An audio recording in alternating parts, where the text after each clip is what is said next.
Les amis, cet épisode va aborder des thèmes sensibles, donc si vous n'êtes pas à l'aise avec ce genre de sujet, je vous déconseille de regarder cette vidéo. De George Michael à Lady Gaga, en passant par Mike Posner, TLC ou encore Mickey, tous ont abordé des sujets très difficiles, voire tabous, très violents, et ce en chanson. Et vous allez voir que certaines chansons pop en apparence très joyeuses cachent en réalité une vérité beaucoup plus sombre et tragique. Et on commence tout de suite avec I Took a Pill in Ibiza de Mike Posner. Cette chanson vous la connaissez tous, plus de 2 milliards de streams au compteur. All I know are sad songs, sad songs.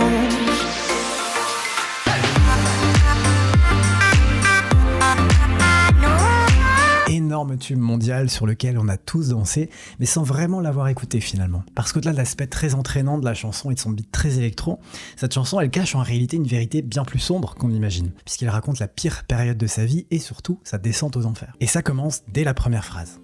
Une ligne devenue culte, sans qu'on prenne réellement le temps d'en comprendre le sens à l'époque. I took a pill in Ibiza to show Avicii I was cool. Alors quel a été le rôle d'Avicii dans toute cette histoire? Je vais tout vous raconter, vous allez voir, c'est passionnant. Avant de devenir ce remix que tout le monde connaît, ce remix qui a envahi les clubs du monde entier, I Took a Pill in Ibiza existait déjà, mais sous une autre forme, une chanson un peu plus folk, plus douce, plus triste aussi. Écoutez.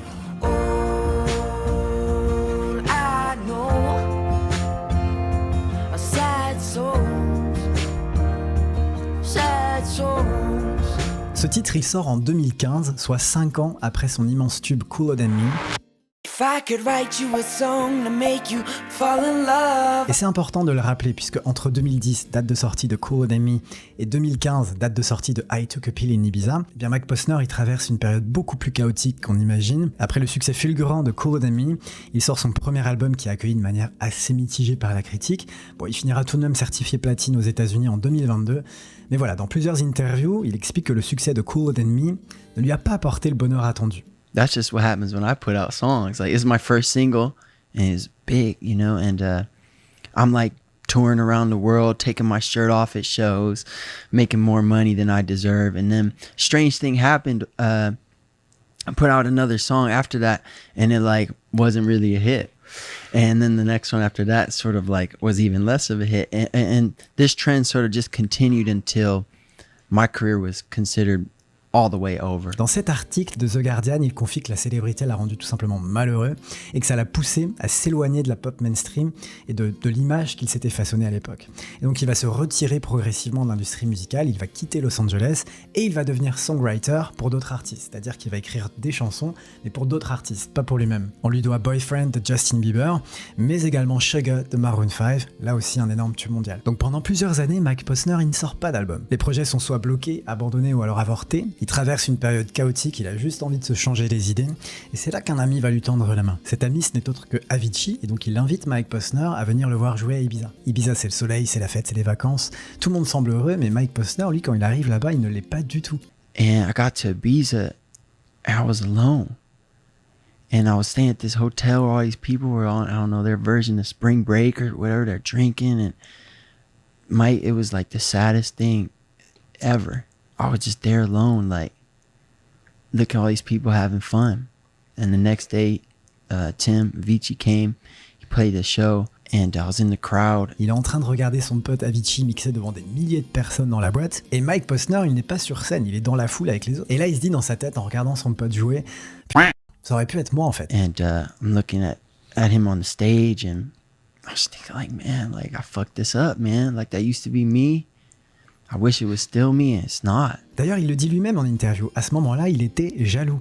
I was jealous. Parce qu'il y a quelques années, c'est lui qui était sur scène, acclamé par la foule, et aujourd'hui, eh bien, ce n'est plus le cas. Il raconte qu'il espérait même qu'au moins une personne puisse le reconnaître parmi la foule, qu'on puisse lui dire « Hey, mais t'es pas Mike Posner, toi ?» Tout ça pour se sentir peut-être exister à nouveau et avoir la confirmation qu'il signifie toujours quelque chose aux yeux de certaines personnes. Je trouve ça assez triste en réalité. This is so, like, embarrassing, but I was hoping somebody would recognize me. To like validate, I don't know, make me feel good. Like, I wasn't a failure. Et effectivement, il se trouve que quelqu'un va finir par le reconnaître. Et ce moment-là, cette rencontre-là, c'est clairement le point d'entrée de la chanson. Le mec qui l'approche sort un petit sachet de sa poche et lui propose, vous vous en doutez, des produits illicites, dirons-nous. Mike Posner, il accepte, bien que la personne soit totalement inconnue, et bien que la substance qu'on lui propose soit elle aussi totalement inconnue. Mais voilà, il accepte parce qu'il a envie de montrer qu'il est encore dans le coup, il a envie de montrer qu'il est cool, comme il le dit d'ailleurs dans la chanson. En interview, il dit ceci, je le cite, « Je l'ai prise, je n'avais jamais fait ça, je me suis senti incroyable, et quand c'est redescendu, je me suis senti 10 ans plus vieux. » Bref, le lendemain, Mike Posner, il est dans sa chambre d'hôtel, il est en totale redescente, et quelque part aussi honteux d'avoir dû prouver qu'il était cool. I Took a Pill in Ibiza, c'est vraiment une chanson sur la redescente, où même le succès ne te fait plus vibrer, où même l'argent ne te rend plus heureux. Et cette chanson, c'est aussi l'histoire d'un artiste qui pense que sa carrière est finie. I'm just a singer who already blew his shot. I get along with old timers cause my name's a reminder of a pop song people forgot. Et je trouve que l'ironie absolue dans cette histoire, c'est que c'est précisément cette chanson qui va permettre à Mike Posner d'avoir une seconde vie. Pour moi, le moment le plus satisfaisant de ce remix, c'est ce passage. Et si vous écoutez bien, en fait, ce son, il vient directement de la voix de Mike Posner. I know.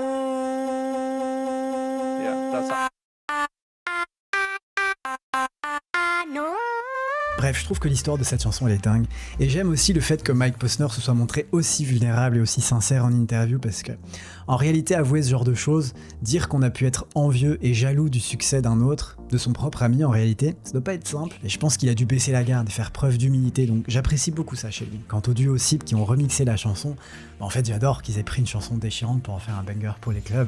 Ça a été un hit colossal en Europe, la chanson a même été nommée aux Grammy Awards pour Song of the Year, et encore une fois c'est fou parce que tout le monde a dansé dessus alors que lui il parlait d'anxiété, de solitude, de désillusion. Je trouve ça très fort. Malheureusement, quelques temps plus tard, comme vous le savez, Avicii disparaît tragiquement. Et avec le recul, je trouve que cette chanson, elle ressemble presque à un avertissement. Un avertissement qui est certes arrivé trop tard, peut-être, car comme je vous disais, cette chanson, elle critique clairement le star system et ses dérives. Et malheureusement, on le sait, Avicii n'a pas supporté toute cette pression, il n'a pas supporté tout ça. Avec le recul, aujourd'hui, Mike Posner affirme que toutes ses paroles appartiennent à une autre version de lui-même et qu'elles ne reflètent plus du tout la personne qu'il est aujourd'hui. Il a arrêté de boire, il s'est reconnecté à sa famille, il s'est reconnecté à sa foi également, il a traversé l'Amérique à pied, il a même gravi l'Everest, tout ça pour se prouver qu'il était pleinement vivant quoi. Et surtout lorsqu'on regarde ses interviews aujourd'hui, il se dit être heureux, il se dit être en paix, et donc je suis très content pour lui en réalité. Les amis, petit aparté avant de poursuivre la vidéo, je vais m'hydrater. D'ailleurs, je sais pas si vous connaissez cette marque, Oli. Ils m'ont envoyé un pack découverte récemment et j'ai adoré les produits en vrai. Cette vidéo est d'ailleurs en collab avec eux. J'ai trop aimé le concept parce que je sais pas vous, mais moi je suis le pire élève en termes d'hydratation.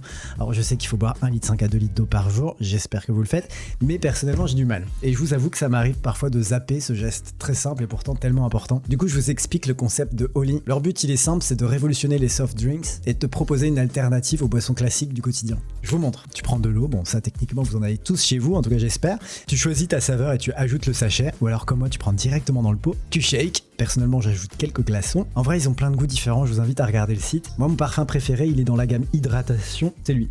Pêche blanche. C'est sans sucre, c'est 100% vegan, avec une base d'eau de coco et de baie de goji. J'ai testé aussi leur sachet Energy. En vrai, j'essaie de réduire ma consommation de café au quotidien, donc clairement, c'est une super alternative. En revanche, j'ai pas encore testé leur gamme Milkshake, je vous en dirai des nouvelles. Ah oui, j'adore leur DA, les couleurs, l'univers, le côté très pop. C'est très pop-slay friendly en vrai. On adore. Donc les amis, si vous souhaitez tester Oli, le plus simple, IMO, c'est de tester le Starter Set Deluxe. Comme ça, vous pouvez découvrir plusieurs catégories. En plus, vous avez moins 10% avec mon code POPSLAY. Je vous mets le lien directement en description de la vidéo, ou bien vous pouvez scanner le QR code qui s'affiche à côté de Pikachu. Donc merci beaucoup à Oli pour la confiance. Je suis content de pouvoir mettre en avant des produits que j'ai kiffé. J'espère que ce sera le cas pour vous aussi. Et on reprend notre épisode. Maintenant, on va passer du côté français, les amis. J'avais trop envie de vous parler de Mickey et de son titre Roger Rabbit.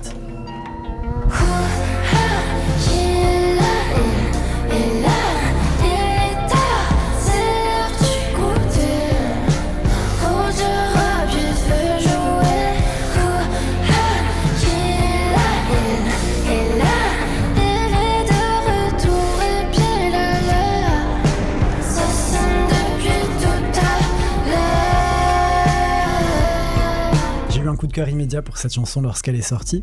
Et c'est vrai qu'à la première écoute, on comprend pas forcément là où elle veut en venir. Ça ressemble un peu à une comptine pour enfants, comme une berceuse, mais si on creuse, vous allez voir qu'il y a un profond malaise qui s'installe. Et la chanson est bien plus dérangeante qu'on ne pense. Sous la façade très pop, Mickey raconte quelque chose de beaucoup plus sombre, une histoire d'emprise, de domination, de prédation vis-à-vis de l'enfant. Je vous raconte. Bon, avant toute chose, je suis trop content de pouvoir vous parler de Mickey sur la chaîne, c'est une artiste que j'adore. Mais aussi une artiste qu'on a très vite accusée d'être une industry plant. Vous savez, ces artistes qui seraient fabriqués et portés par les puissants de l'industrie musicale.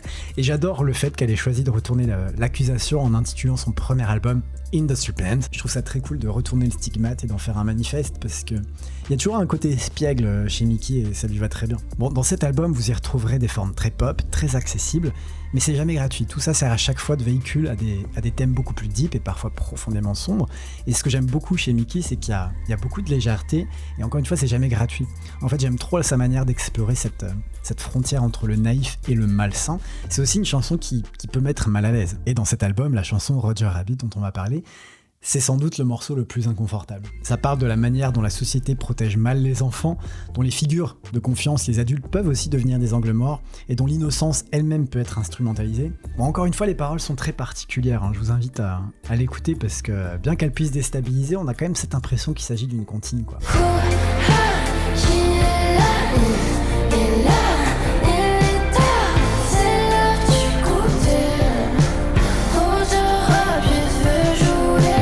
Il y a ce refrain qui évoque l'heure du goûter, le jeu. Il y a tout ce langage de l'enfance qui endort la vigilance et je pense que c'est cette familiarité-là aussi qui crée le malaise. Elle banalise un peu la présence de Roger Rabbit, elle dit « il est là, il est de retour, il est pile à l'heure ». Tout évoque une habitude, une routine qui rend le malaise encore plus intense parce qu'en fait, le danger, il est intégré au quotidien. Roger Rabbit, attention au palier, il a la tête du vice que je connais par cœur. Je le dessine dans mes carnets avec mes marqueurs. Dans cette chanson, il y a tous les codes de l'emprise. Alors on imagine que Mickey s'inspire directement du film Qui veut la peau de Roger Rabbit. Elle joue avec des références de cartoon, quelque chose qui semble léger, qui semble inoffensif, mais derrière cette façade-là, derrière ce masque, vous l'avez compris, il y a une vraie noirceur, il y a un vrai danger. Vous voyez Mickey le décrit comme étant très joli, comme étant son meilleur ami. Je l'aime, c'est mon meilleur ami. Roger Rabbit est très joli. Parce que l'emprise commence rarement par la peur, en fait, elle commence surtout par la confiance qu'on a envers la personne. Et sous ce masque-là, le texte laisse entrevoir une autre réalité. Moi, ce qui m'a beaucoup marqué, c'est lorsqu'elle dit une peau putride qui pue l'intestin. Mais sous son déguisement, une peau putride qui pue l'intestin, parce qu'il a mangé tous les enfants du coin. C'est quelque chose de monstrueux, c'est ignoble. Donc Roger Rabbit doit se déguiser pour les rassurer. L'un des moments les plus insoutenables de la chanson, pour moi, c'est lorsqu'on entend la voix de cette femme qu'on imagine être la mère. Elle confie l'enfant à Roger Rabbit sans méfiance, on l'entend.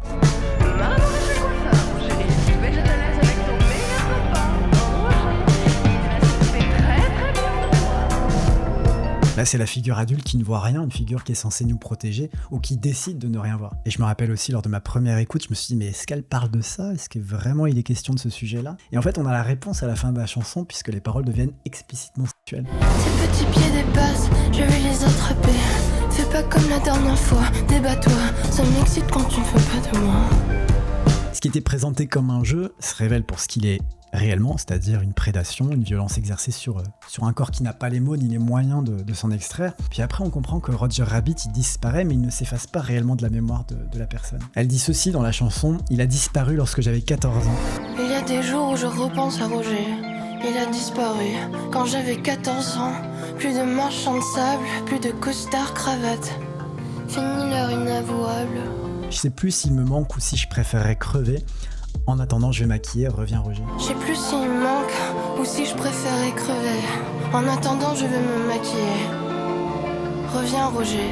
Je trouve très dur ce passage parce que l'enfance est terminée, mais les conséquences, elles restent. Ce que je trouve intéressant, c'est que Mickey raconte aussi l'après. Le moment où il y a du manque, mais aussi du rejet. Le moment où on se dit, est-ce qu'on regrette ? Est-ce qu'il faut oublier ? Ou bien est-ce qu'il faut disparaître ? Donc déjà, tout ça, je trouvais ça très fort. Mais alors, le dernier refrain, elle a enfoncé le clou parce que...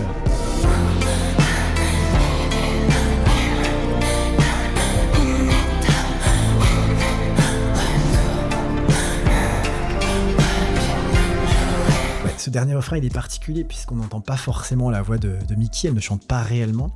Sa voix est absente, mais elle semble étouffée. En fait, il y a cette respiration saccadée qui m'a... Waouh. Alors, je sais pas pourquoi elle a fait le choix de chanter de cette manière sur le dernier refrain, mais personnellement, ça m'a mis une claque. Parce qu'arrivé au bout de l'histoire, la voix ne suffit plus. Enfin, on a l'impression qu'elle ne sait plus parler. Il y a que le corps, et en fait, ce corps, il est essoufflé par cette mémoire et par les événements traumatiques qu'elle a dû vivre. Bon, Mickey avait quand même dit que ce n'était pas un récit autobiographique, mais on se place du côté de la narratrice. Donc ce refrain qui représente un peu une comptine, elle est toujours là, mais elle est chantée comme une crise d'angoisse. Elle est chantée comme si elle était essoufflée.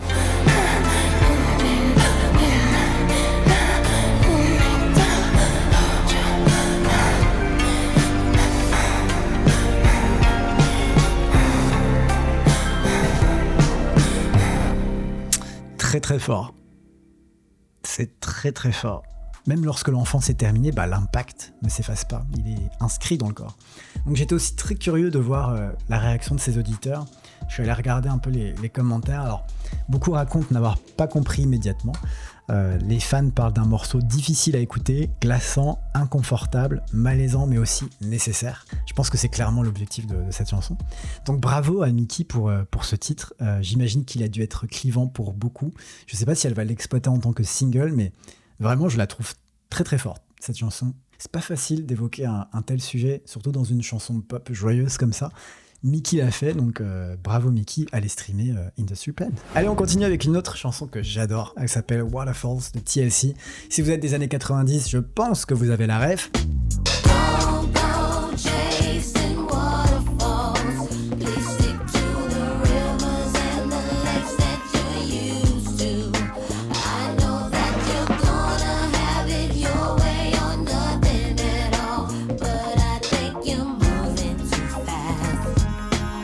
Là aussi, ce que j'aime beaucoup avec cette chanson, c'est qu'elle a longtemps été perçue comme une chanson très douce, très chill, mais si on s'attarde plus en détail sur les paroles, mais également sur le clip, vous allez voir que l'histoire de cette chanson est beaucoup plus profonde qu'on ne le pense, et surtout une chanson très risquée à l'époque. Et si elle a été mal comprise à sa sortie, ce n'est pas un hasard, parce que cette chanson, Waterfalls, elle parlait de sujets que la pop mainstream évitait encore frontalement en 95. Alors je vais tout vous expliquer, mais déjà on peut s'attarder sur cette expression, Chasing Waterfalls. Qu'est-ce que ça signifie exactement? Comment on pourrait le traduire?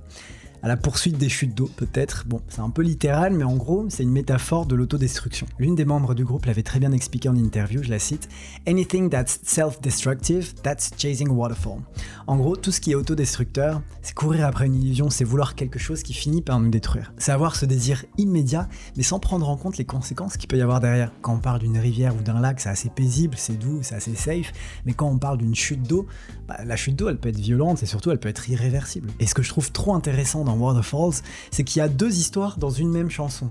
En fait, un couplet égale une histoire. Et c'est surtout grâce au clip qu'on va comprendre tout ça. On va écouter le premier couplet.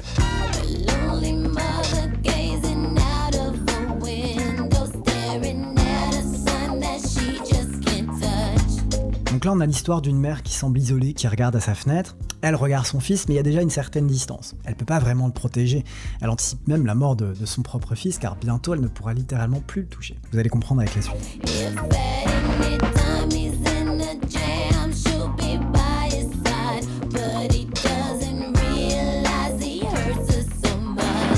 Ça, c'est l'amour maternel, peu importe les galères. L'amour, il est inconditionnel. Mais dans cette histoire, malheureusement, ça va pas suffire.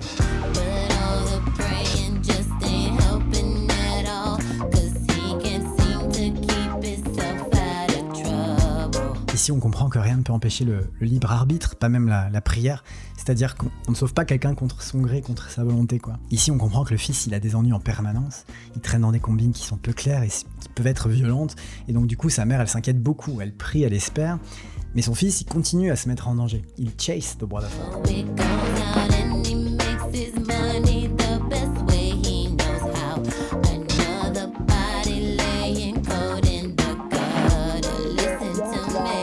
Il gagne sa vie comme il peut, probablement par des moyens très risqués, et le couplet il finit par cette phrase « Another body laying cold in a gutter ». En gros c'est « Regarde où cette vie te mène, aujourd'hui c'est un autre corps, mais demain ça peut être toi en fait ». Et c'est malheureusement le cas, puisque dans le clip, son fils meurt.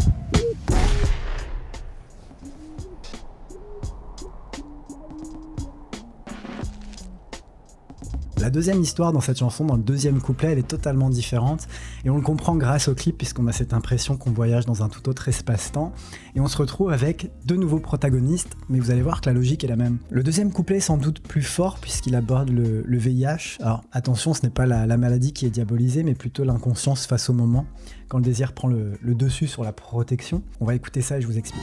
Little precious has a natural obsession for temptation, but he just can't see. Ici, elle nous parle de cet homme qu'elle nomme Little Precious, donc, qui donne un peu une dimension innocente à cet homme, on imagine qu'il est très gentil. Et donc, elles disent « She gives him loving that his body can handle ».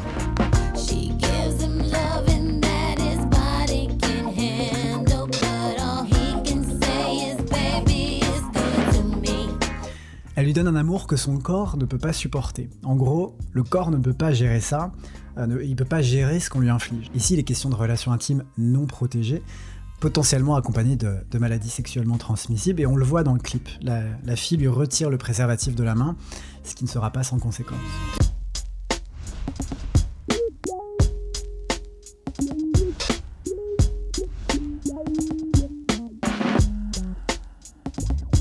He doesn't recognize his own face. One day he goes and takes a glimpse in the mirror, but he doesn't recognize his own face. Son corps change, sa santé décline. Il ne se reconnaît même plus car la maladie commence à prendre du terrain. His health is fading and he doesn't know why. 3 letters took him to his final resting place. You don't hear me. 3 letters took him to his final resting place. Alors ici, les 3 lettres dont il est question, elles peuvent désigner soit SIX ou alors HIV, le VIH. A noter qu'au début des années 90, le VIH, il reste encore très associé à la mort. Et je trouve ça absolument formidable qu'un groupe comme TLC, qui était vu comme un groupe entre guillemets mainstream à l'époque, puisse aborder le sujet comme ça sans détour. Encore une fois, on était en 95, donc c'était il y a 30 ans, mais je tiens à préciser qu'aujourd'hui, en 2026, il est possible de vivre avec le VIH. Grâce au traitement, ces personnes peuvent vivre exactement comme tout le monde. Aujourd'hui, avec le traitement, le virus devient indétectable, ce qui signifie qu'il n'est pas transmissible. Le vrai problème aujourd'hui, ce sont les idées reçues et la peur qui l'entoure. D'ailleurs, on peut noter que dans les années 90, les TLC apparaissaient souvent avec des préservatifs qui étaient accrochés à leurs vêtements, parfois même à leurs lunettes. Bon, à l'époque, c'était peut-être provoquant pour certains, mais en réalité, c'était surtout militant. Avoir des figures comme TLC arborer comme ça des préservatifs, je pense que ça permettait aussi d'encourager la protection, et finalement, cette chanson, ce n'en est que la suite logique. Ensuite, ce n'est pas terminé, très important, sur le pont de la chanson, on a le rap de Left Eye. Elle dit pas mal de choses très intéressantes, qui sont d'ailleurs autobiographiques. Écoutez. I seen a rainbow yesterday, but too many storms have come and gone, leaving a trace of not one God-given ray. Is it because my life is 10 shades of gray? I pray all 10 fade away, seldom praise him for the 7 days. En effet, à ce moment-là, dans sa vie personnelle, c'est le bordel. Elle est en probation, elle suit un programme de réhabilitation après des problèmes judiciaires qui sont liés à sa relation très toxique avec André Harrison, une relation parfois très violente également. Et pour se venger, elle décide de mettre feu à toutes les baskets de son mec, à toutes ses sneakers. Je la cite. J'étais sous l'effet de l'alcool, il s'est barré et j'ai décidé de faire un barbecue avec ses paires de chaussures. Je les ai jetés dans une baignoire parce que j'ai pensé que le feu pourrait être contenu de cette manière. Sauf que le feu, il échappe totalement à son contrôle. Toute la maison prend feu, toute la maison est détruite. Et heureusement, personne n'a été blessé. L'artiste décide d'entrer en centre de désintoxication. Alors, leur relation ne s'arrête pas là pour autant. Après le jugement, André Harrison lui pardonne, et surtout, il évoque même l'idée d'un mariage. Leur histoire s'achèvera finalement de façon tragique, avec la mort de Left Eye dans un accident de voiture en 2002. Et pour en revenir à la chanson, lorsqu'elle dit « I seen a rainbow yesterday », ici, elle parle d'un vrai moment d'espoir, quoi, comme si c'était un signe après la tempête. Elle reconnaît ses erreurs, mais aussi sa volonté de changer. Et je trouve que ce passage, il apporte une dimension peut-être plus humaine à ce titre, puisque depuis le début, on parle des autres, mais là, il est aussi question de ses propres combats, quoi. Ce qui est fou dans cette chanson, c'est qu'à la base, elle est totalement incomprise, comme je vous disais. Elle a même été rejetée par Clive Davis, qui est déjà l'un des peintres les plus puissants de l'industrie musicale à ce moment-là. Cette chanson, il la juge, je cite, trop profonde.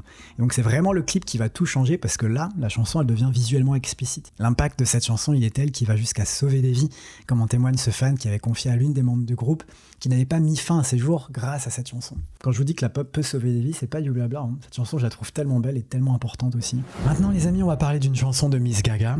Bon, vous connaissez mon amour pour Mother Monster, mais cette chanson-là, pour moi, c'est clairement l'une des plus sous-cotées de son répertoire. Vous allez voir, l'histoire, elle est déchirante, et c'est surtout, je trouve, l'une de ses plus belles chansons. Vraiment, premier degré.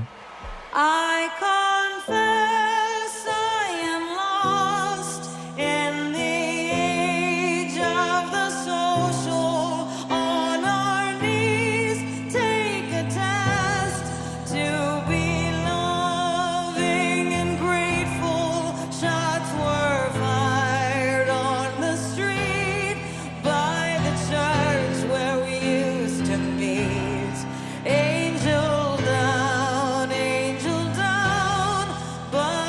the people just stood around. Angel Down, c'est la dernière chanson de l'album Joanne, sorti en 2016.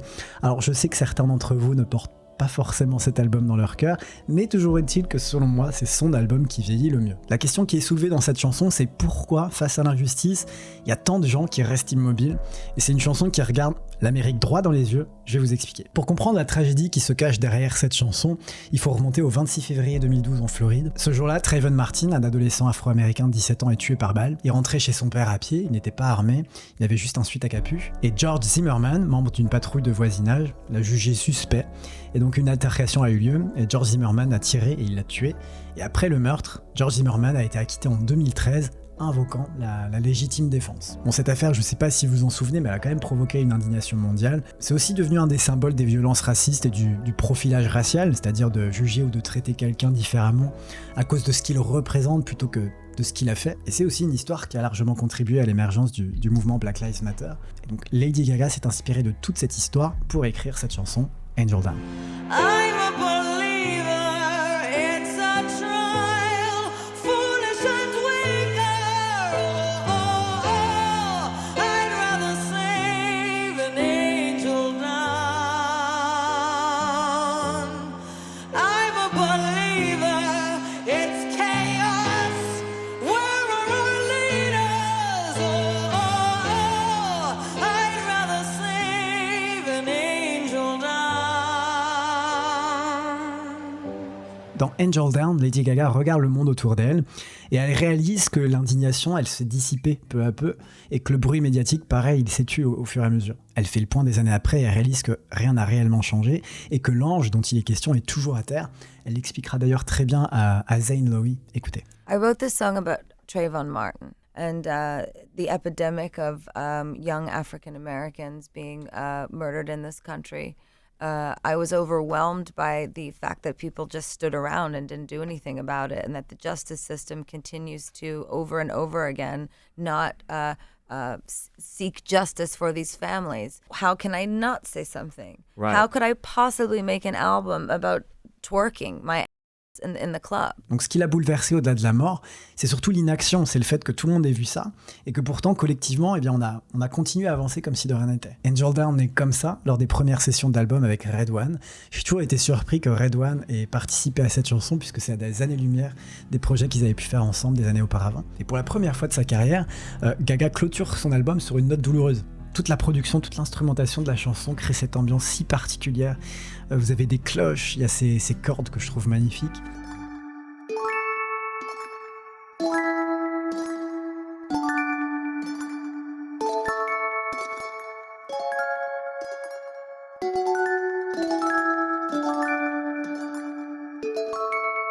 Sa voix, pareil, elle est incroyable sur ce titre, elle est très brute. I'm a believer, it's chaos.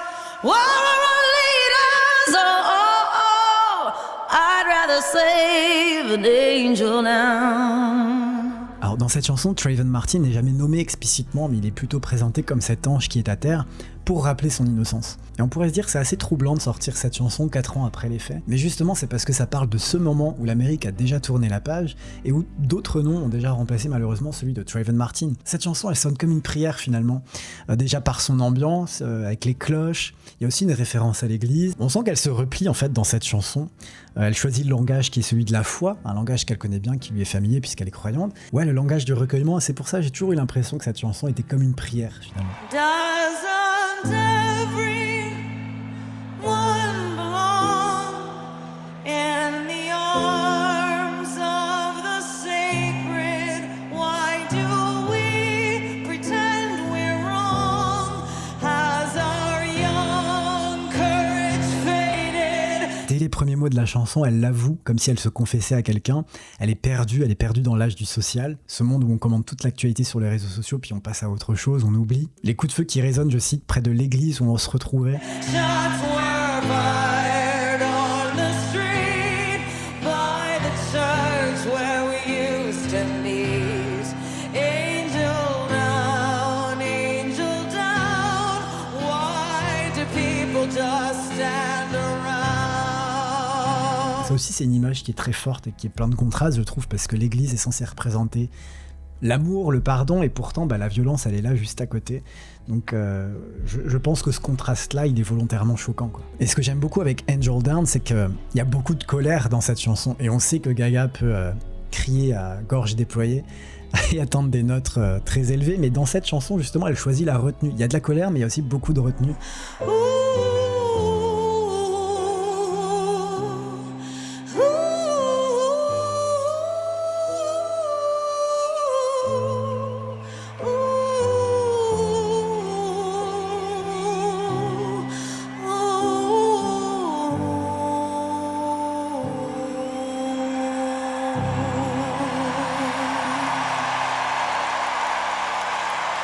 Comment vous ne pouvez ne pas aimer Joanne? Cette chanson, je la trouve sublimissime, quoi. Et puis cette version live, j'ai mis la version live parce que je trouve qu'elle prend encore plus de sens et je la trouve vraiment magnifique. Enfin, Angel Down reste une plaie toujours ouverte aujourd'hui, je pense, parce qu'on se rend compte finalement que les questions pèsent restent tragiquement actuelles 10 ans plus tard.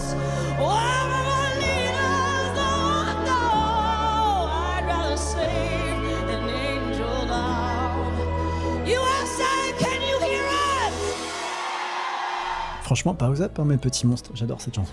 On continue mes chers pop stars avec cette fois-ci l'une de mes chansons préférées de George Michael, Jesus to a Child. When you find love, when you know that it exists, then the love that you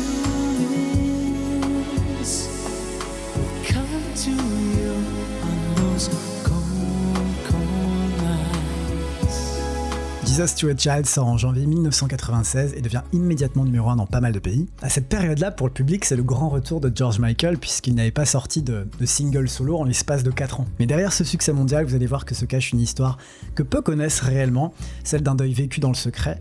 Et cette chanson, c'est, je pense, l'un des points de bascule de sa vie, mais aussi de sa carrière, vous allez comprendre. Avant de sortir cette chanson, George Michael, c'est déjà une star immense, mais bizarrement, il n'a jamais connu de véritable histoire d'amour. Il a chanté le désir avant de le vivre pleinement, il a incarné une sexualité publique alors qu'il n'avait même pas encore accepté la sienne en privé, et donc à la fin des années 80, début des années 90, il est déjà surpuissant. Pourtant, à ce moment-là, le monde et les médias voient George Michael comme quelqu'un de très capricieux. En fait, il y a le procès contre Sony qui l'a transformé aux yeux de beaucoup en diva ingrate, incapable d'assumer une célébrité qu'il aurait pourtant désirée toute sa vie. Firstly, for the first time in my career, Sony in the US was refusing to release the singles that I wanted in the succession that I wanted. I can afford it, but how many people could have done this?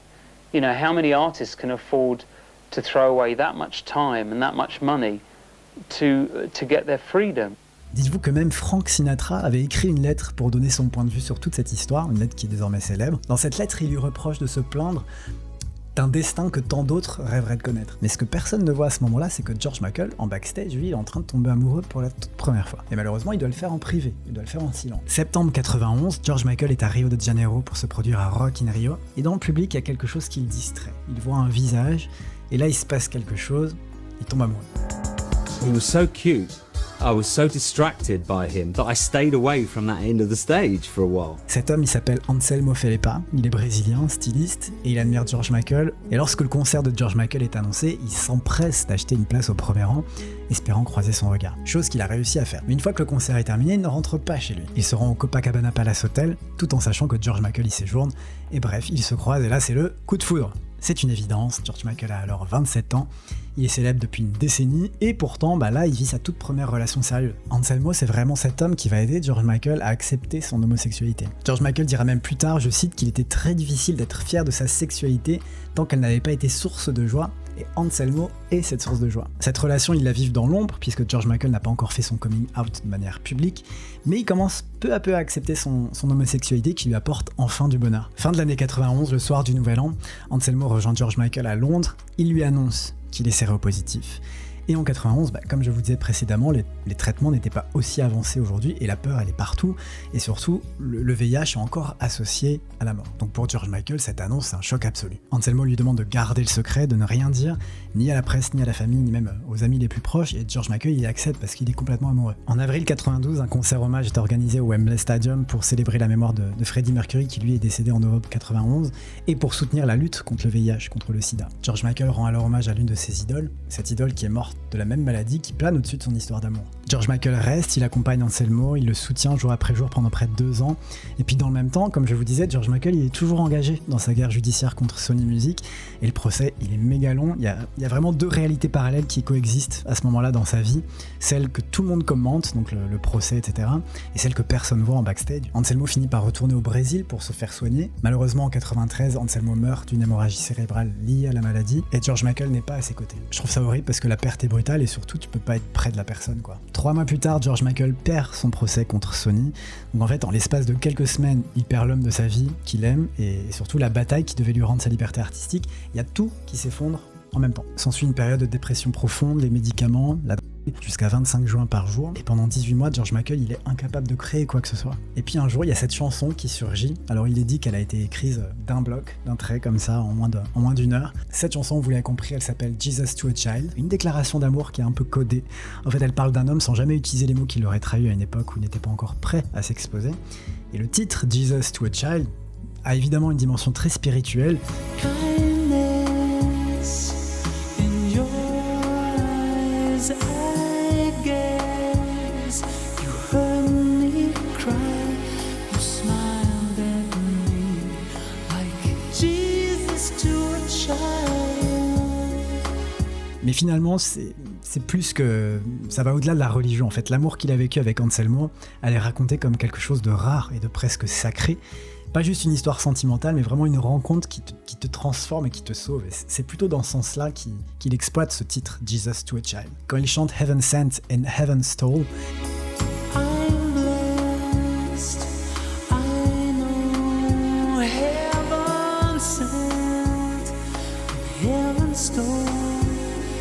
il dit en fait, cet amour il m'a été offert comme une bénédiction, comme un cadeau, mais il m'a aussi été retiré brutalement. C'est une bénédiction certes, mais c'est surtout une douleur immense. Je pense qu'à l'époque, beaucoup de gens passent à côté de ça, ils entendent juste une chanson triste, mais en réalité elle est beaucoup plus intime que ça. Cette chanson elle va également permettre de débloquer ce qui arrivera par la suite, un album entier qui s'appelle Older. George Michael dédie explicitement cet album à Anselmo Felipa. Avec le recul, George Michael dira qu'il considère Older comme son meilleur album, mais qu'il ne voudrait jamais revivre l'état émotionnel qui l'a rendu possible. Cette chanson elle est sortie en 96, mais en réalité il l'a chantée pour la toute première fois en 94 à Berlin lors des MTV Europe Music Awards. Donc ouais, il a fallu attendre 2 ans avant qu'elle ne sorte officiellement en single, et à sa sortie c'est un énorme succès, numéro 1 au Royaume-Uni, elle grimpe dans les classements du monde entier, je crois même que c'est la chanson la plus longue à avoir jamais atteint le top 40 britannique. Et lorsque l'album Older sort quelques mois plus tard, les spéculations autour de sa sexualité reprennent, mais il ne fera son coming out qu'en 1998. On aurait pu parler du clip aussi, parce que dans le clip on voit ces deux garçons qui se tiennent leurs mains à travers ces espèces de cadres là en bois. Ces hommes-là, ils sont reliés, mais ils sont quelque part aussi séparés, et à la fin, ils disparaissent comme des fantômes. Bref, le succès de Jesus to a Child, il est immense. On imagine que c'est une chanson qui a rapporté beaucoup d'argent à George Michael. Et je vous dis ça puisque des années plus tard, après sa mort, on apprend qu'il a reversé l'intégralité des droits du single à Childline, une association britannique d'aide à l'enfance. Il a donné tout cet argent, mais il avait également demandé à ce que ce soit secret. Donc vous voyez, là, on n'est pas du tout dans de l'activisme performatif. Il l'a fait avec le cœur, il l'a fait en silence, et je trouve ça très respectable. Jesus to a Child est devenu, je pense, un refuge pour des millions de personnes à cette période, et peut-être même encore aujourd'hui d'ailleurs. En vrai, ça parle d'une expérience universelle, aimer puis perdre la personne qu'on aime et devoir continuer malgré tout à porter cette absence. Ouf. Et bah c'était intense, hein, les amis. Je suis en train de réaliser que je suis peut-être en train de faire la vidéo la plus badante de la chaîne. J'espère que ça va. J'espère que ça va vous de votre côté. Mais non, mais c'est intéressant en vrai. Tout ce qu'on raconte, c'est des histoires qui, je trouve, sont passionnantes et qui ont des beaux messages en réalité. Donc il y a des histoires tragiques, certes, mais il y a toujours une petite lueur d'espoir au bout du chemin. J'espère que les histoires vous ont touché, vous ont passionné, vous ont fait réfléchir peut-être, je sais pas. Mais en tout cas, c'était un plaisir pour moi de revenir avec ce genre de format. Je suis content d'être revenu avec un format un peu plus long. J'espère que vous l'apprécierez. Je vous avoue que je suis pas hyper fier de mes dernières vidéos, je sais, je suis peut-être trop dur avec moi-même, mais j'ai eu pas mal de taf récemment, ce qui fait que j'ai pas pu m'investir autant que j'aurais aimé dans la création de ces vidéos. J'ai quand même fait beaucoup de recherches et de montage, etc., mais je sais que j'aurais pu faire plus. Donc voilà, ça me tenait à cœur de refaire un sujet où je me pose tranquillement, où je prends mon temps, et ça fait plaisir, quoi. Donc je remercie une nouvelle fois Oli d'avoir sponsorisé cet épisode. Je suis en train de me faire la remarque, mais c'est grave, les couleurs de Popmasters, non ? J'adore. D'ailleurs, dites-moi dans les commentaires qui est-ce que vous aimeriez voir dans Popmasters. J'aimerais reprendre les tournages assez rapidement. Bref, si vous souhaitez continuer le visionnage sur ma chaîne, je vous invite à voir ma dernière vidéo où je vous parle de l'histoire d'Anastasia. Et je vous fais des gros bisous. Je vous kiffe. Merci pour votre soutien. Prenez soin de vous. À la prochaine. Ciao.